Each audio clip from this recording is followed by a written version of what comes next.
അപ്പോൾ നമുക്ക് നാടൻ സദ്യ സ്പെഷ്യൽ സാമ്പാർ ഉണ്ടാക്കാം. നാളികേരമൊന്നും ചേർക്കാത്ത സാമ്പാർ. അപ്പോൾ ഞാൻ നാളികേരം ചേർത്ത വറുത്തരച്ച സാമ്പാർ, വളരെ കുറച്ച് നാളികേരം ചേർത്തിട്ട് ആണ് ആ വറുത്തരച്ച സാമ്പാർ ഉണ്ടാക്കിയിരിക്കുന്നത്. അത് ഞാൻ മുന്നേ അപ്ലോഡ് ചെയ്തിട്ടുണ്ട്. നല്ല സാമ്പാറാണ്. അപ്പോൾ നിങ്ങൾ കാണാത്തവരതൊന്ന് കണ്ടു നോക്കൂ കേട്ടോ. ഈ സാമ്പാർ എന്ന് പറഞ്ഞാൽ നാടൻ സദ്യ സ്പെഷ്യൽ സാമ്പാറാണ്. അപ്പോൾ നമുക്കിത് എങ്ങനെയാണ് ഉണ്ടാക്കുന്നത് കണ്ടു നോക്കാം. ഈ സാമ്പാർ നമുക്ക് ചോറിനൊപ്പം ഇഡ്ലിക്കും ദോശയ്ക്കും ഒപ്പമൊക്കെ നല്ല സൂപ്പർ ടേസ്റ്റാണ്. ഇതിന് വേണ്ടിയിട്ട് ഒരു 1/4 കപ്പ് തുവരപ്പരിപ്പ് അല്ലെങ്കിൽ സാമ്പാർ പരിപ്പാണ് എടുത്തിരിക്കുന്നത്. അത് ഗ്രാം കണക്കിന് പറയുകയാണെങ്കിൽ 150 ഗ്രാം 150 ഗ്രാം വരും. 1/4 കപ്പ് എന്ന് പറഞ്ഞു കഴിഞ്ഞാൽ ഇത് നന്നായിട്ട് കഴുകിയിട്ട് നമുക്ക് കുക്കറിലിടാം. ഇതിലേക്ക് ഞാൻ ഒരു 2 കപ്പ് വെള്ളമാണ് ഒഴിക്കുന്നത്.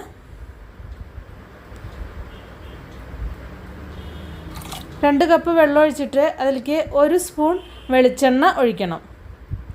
അപ്പോൾ വെളിച്ചെണ്ണ ഒഴിച്ചിട്ട് ഇത് അടച്ചു വെച്ചിട്ട് ഹൈ ഫ്ലെയിമിൽ വെച്ചിട്ട് 2 വിസിലേ വേണ്ടൂ. 2 വിസിലാവുമ്പോൾ ഓവർ കുക്കാവുന്നത് നന്നല്ല പരിപ്പ്. ഇനി നിങ്ങളുടെ കുക്കറിൽ അധികം പ്രഷർ നിൽക്കാത്ത കുക്കറാണെങ്കിൽ ഒരു 3 വിസിൽ വരെ ആവാട്ടോ. അതിന് വേണ്ടിയിട്ട് ഞാൻ ആദ്യം സാധനങ്ങളൊക്കെ എന്തൊക്കെ വേണ്ടതെന്നൊന്ന് കാണിക്കാം. അപ്പോൾ സാമ്പാറിന് എപ്പോഴും കഷ്ണങ്ങൾ വളരെ കുറച്ചെടുക്കുക. അത് കുറച്ച് വലുപ്പത്തിൽ അരിയുക. പിന്നെ ഞാൻ ഇതിന് വേണ്ടത് എടുത്തിരിക്കുന്നത് ഒരു ചെറിയ ക്യാരറ്റിൻ്റെ പകുതി ഒട്ട് എടുത്തിട്ടുള്ളൂ. പിന്നെ ഒരു വലിയ മുരിങ്ങക്കായ ആണെങ്കിൽ 1 മതി. ചെറുതൊക്കെ വെച്ചാൽ 1-1.5 എടുക്കാം. പിന്നെ ഒരു ചെറിയ വഴുതനങ്ങ. ഈ വഴുതനങ്ങ ഞാൻ അരിഞ്ഞിട്ട് വെള്ളത്തിലിട്ടിട്ട് അതിൻ്റെ കട്ട് കളഞ്ഞിട്ട് എടുത്തു വെച്ചതാണ് കേട്ടോ. കട്ട് കളയാൻ മറക്കരുത്. പിന്നെ ചെറിയൊരു കഷ്ണം മത്തങ്ങ, ഒരു 5-6 കഷ്ണമേ ഉള്ളൂ കേട്ടോ, അധികമൊന്നും വേണ്ട. പിന്നെ ചെറിയൊരു ഉരുളക്കിഴങ്ങ്, ഇത്രേ വേണ്ടു. ഇതൊന്നും അധികം ആവരുത്. ഒരു 2 പച്ചമുളക് ഉണ്ട്. പിന്നെ അതൊരു വളരെ ചെറിയൊരു സവാള. പിന്നെ ഒരു 10-12 ചെറിയ ഉള്ളി ഉണ്ട്.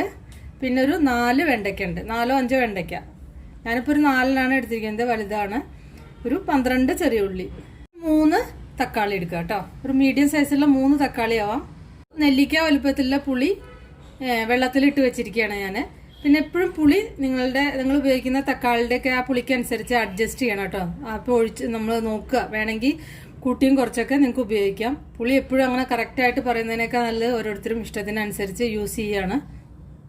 ഇപ്പോൾ വെന്ത് തരുന്ന സമയം കൊണ്ട് നമുക്ക് കഷ്ണങ്ങളൊക്കെ റെഡിയാക്കിയിട്ട് അതൊന്ന് വേവിച്ചെടുക്കാം.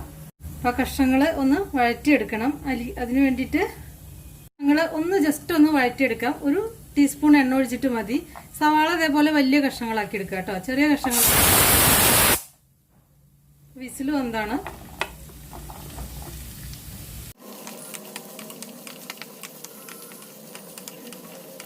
ഈ തക്കാളിയും കൂടി ഇട്ട് കൊടുക്കുക. ഇത് ഹൈ ഫ്ലെയിമിൽ വെച്ചിട്ട് ഒരു 1-2 മിനിറ്റ് മതിട്ടോ. കുറേ നേരം ഇട്ടിട്ട് വഴറ്റൊന്നും ചെയ്യരുത്. ജസ്റ്റ് ഒന്ന് അതിൻ്റെ റോ ടേസ്റ്റ് പോവുക, അത്രേ വേണ്ടൂ. ഇനി ആ വെണ്ടയ്ക്കും ചെറിയ ഉള്ളിയും കൂടി ഇതിലിട്ട് കൊടുക്കുക. ചെറിയ ഉള്ളി ഒന്ന് നെടുകെ കീറിയിട്ട് ഇട്ട് കൊടുക്കണം കേട്ടോ. ഞാനിപ്പോൾ അത് ചെയ്തിട്ടില്ല. നെടുകെ കീറിയിട്ട് ഒന്ന് സ്ലൈസ് ചെയ്തിട്ട് കൊടുക്കുന്നത് നല്ലതാണ്. ഇപ്പോൾ ചെറിയ ഉള്ളി ഇട്ടിട്ട് ഹൈ ഫ്ലെയിമിൽ തന്നെ വെച്ചിട്ട് ഒന്ന് വഴറ്റുക. അല്ലെങ്കിൽ നമുക്ക് വെണ്ടയ്ക്ക വഴറ്റിയിട്ടില്ലെങ്കിൽ ഒരു വഴുവഴുപ്പ് സാമ്പാറിന് വരും. അപ്പോൾ അത്ര ടേസ്റ്റ് ഉണ്ടാവില്ല. അതേപോലെ തന്നെ സവാളയ്ക്ക് ഒന്ന് വഴറ്റിയിട്ടില്ലെങ്കിൽ ചിലപ്പോൾ ഒരു ചെറിയൊരു മധുരമൊക്കെ ഉണ്ടാവും സാമ്പാറിന്. അപ്പോൾ അതിന് വേണ്ടിയിട്ടാണ് ഇങ്ങനെ വഴറ്റുന്നത്. അപ്പോൾ ഇത് ഹൈ ഫ്ലെയിമിൽ വെച്ചിട്ട് ഒരു 1-2 മിനിറ്റ് ഒന്ന് ജസ്റ്റ് ഒന്ന് വഴറ്റി കൊടുത്താൽ മതി കേട്ടോ. ഇനി ഫ്ലെയിം ഓഫ് ചെയ്യുക. അപ്പോൾ ഞാൻ ഓഫ് ചെയ്തു. ഇനി ഫ്ലെയിം ഓഫ് ചെയ്തതിന് ശേഷം മാത്രം ഇതിലേക്ക് ആവശ്യമുള്ള സാമ്പാർ പൊടി ചേർക്കാം. നിങ്ങൾ പുറത്തുനിന്ന് വാങ്ങുന്ന സാമ്പാർ പൊടി വെച്ചാൽ 2.5 ടേബിൾ സ്പൂൺ മുതൽ 3 ടേബിൾ സ്പൂൺ വരെയൊക്കെ ചേർക്കേണ്ടി വരും. അപ്പം ഞാൻ എൻ്റെ സാമ്പാർ പൊടി, എനിക്കിവിടെ ഉണ്ടാക്കുന്ന സാമ്പാർ പൊടിയാണ്. അപ്പം ഞാൻ എൻ്റെ ഫ്ലേവറിനനുസരിച്ച് ആണ് ഞാൻ ചേർക്കുന്നത് കേട്ടോ.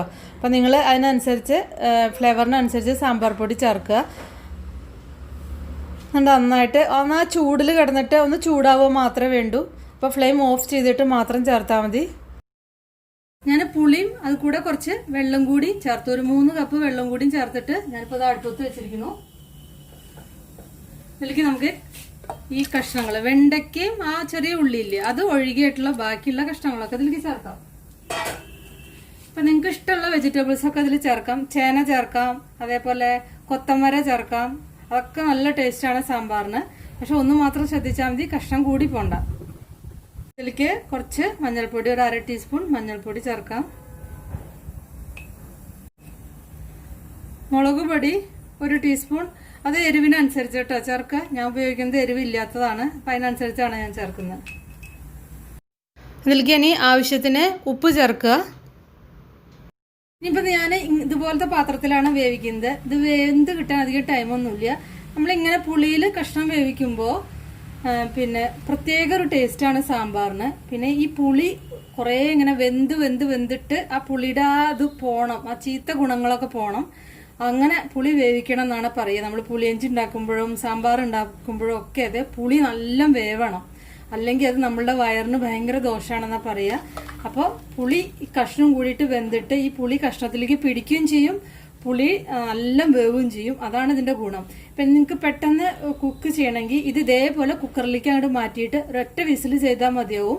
കൂടുതൽ ആയി കഴിഞ്ഞാൽ കഷ്ണം മുഴുവൻ വെന്ത് ഉടഞ്ഞു പോവും, അത് ശ്രദ്ധിക്കണം. സാമ്പാറിൽ കഷ്ണം ഉടഞ്ഞു പോയാൽ ഒരു ടേസ്റ്റും ഉണ്ടാവില്ല, ഉടയാൻ പാടില്ല. ഇതൊക്കെയാണ് ടിപ്പ്.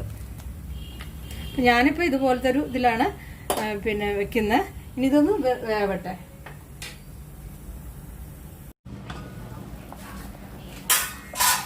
ഇതാ കഷ്ണങ്ങളൊക്കെ വെന്തിട്ടുണ്ട്, പാകത്തിന് വെന്തിട്ടുണ്ട്, വെന്ത് ഉടഞ്ഞു പോകരുത്. അപ്പം ആ പുളിയിൽ നമ്മൾ കഷ്ണം വേവിക്കുമ്പോൾ അതിൻ്റെ ആ ഒരു മണം, പ്രത്യേക ഒരു മണമുണ്ട്. ഇവിടെയൊക്കെ ആ ഒരു മണം വരുന്നുണ്ട്. അപ്പോൾ സാമ്പാർ നമ്മൾ എപ്പോഴും ഉണ്ടാക്കുമ്പോൾ മണം കൊണ്ട് നമുക്ക് മനസ്സിലാവണം. രുചിച്ച് നോക്കുന്നതിനേക്കാൾ കൂടുതൽ ആ മണം വരുമ്പോൾ നമുക്ക് ആ സാമ്പാർ നന്നായോ എന്ന് നമുക്ക് മനസ്സിലാവും. അപ്പോൾ ഇതാ പരിപ്പ് റെഡി ആയിട്ടുണ്ട്. കണ്ടില്ലേ, ഇങ്ങനെ വെന്ത് ഉടഞ്ഞു പോയിട്ടില്ല. ഇനി നിങ്ങൾക്ക് വെന്ത് ഉടഞ്ഞു പോകുന്നതാണ് ഇഷ്ടച്ചാൽ കുറച്ച് കൂടുതൽ വേവിച്ചാൽ മതി, അത്രയേ ഉള്ളൂ. ഇനി ഇത് കഷ്ണത്തിലേക്ക് നമുക്ക് കണ്ട് ചേർക്കാം.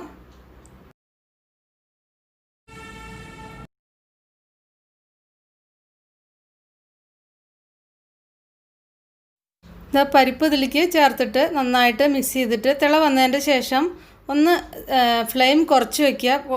എന്നിട്ട് ഒരു 5-6 മിനിറ്റ് നന്നായിട്ട് ഒന്ന് തിളക്കട്ടെ ലോ ഫ്ലെയിമിൽ. കാരണം ആ പരിപ്പും പുളിയും അതേപോലെ കഷ്ണവും ഒക്കെ കൂടി ഒന്ന് യോജിപ്പ് വരാണ്ട്, അതിന് വേണ്ടിയിട്ടാണ് ഇങ്ങനെ. അപ്പോൾ അതാ എല്ലാം കൂടിയിട്ട് നന്നായിട്ട് യോജിപ്പ് വന്നു, നല്ല മിക്സ് ആയിട്ടുണ്ട് എല്ലാം. നമുക്ക് തക്കാളി പിന്നീട് ചേർത്തിട്ട് വേവിച്ചാലും മതി. ആദ്യം തക്കാളി ചേർക്കണം എന്നില്ല കേട്ടോ.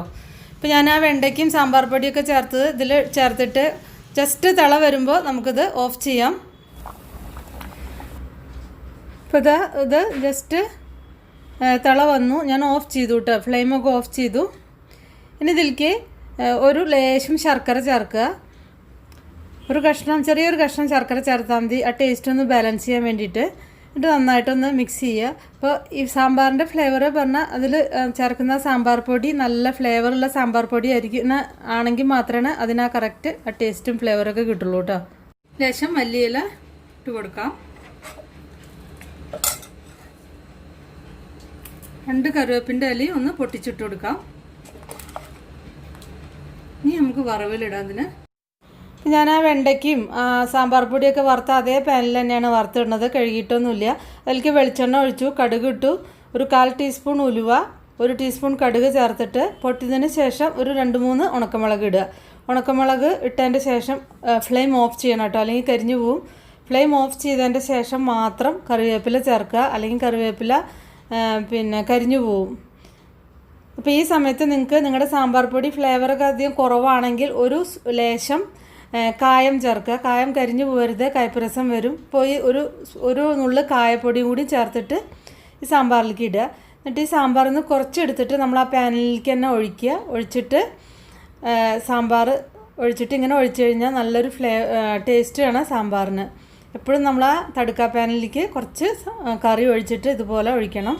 അപ്പോൾ നമ്മുടെ സാമ്പാറൊക്കെ റെഡിയായി. അപ്പോൾ നിങ്ങൾ പിന്നെ ഉണ്ടാക്കി നോക്കിയിട്ട് നിങ്ങളുടെ ഫീഡ്ബാക്കൊക്കെ ഒന്ന് അറിയിക്കുക കേട്ടോ. ഇഷ്ടപ്പെട്ടാൽ ലൈക്ക് ചെയ്യാം, ഇല്ലെങ്കിൽ ഡിസ്ലൈക്ക് ചെയ്യാം. നമ്മുടെ ചാനൽ സബ്സ്ക്രൈബ് ചെയ്തിട്ടില്ലെങ്കിൽ ഒന്ന് സബ്സ്ക്രൈബ് ചെയ്യാം.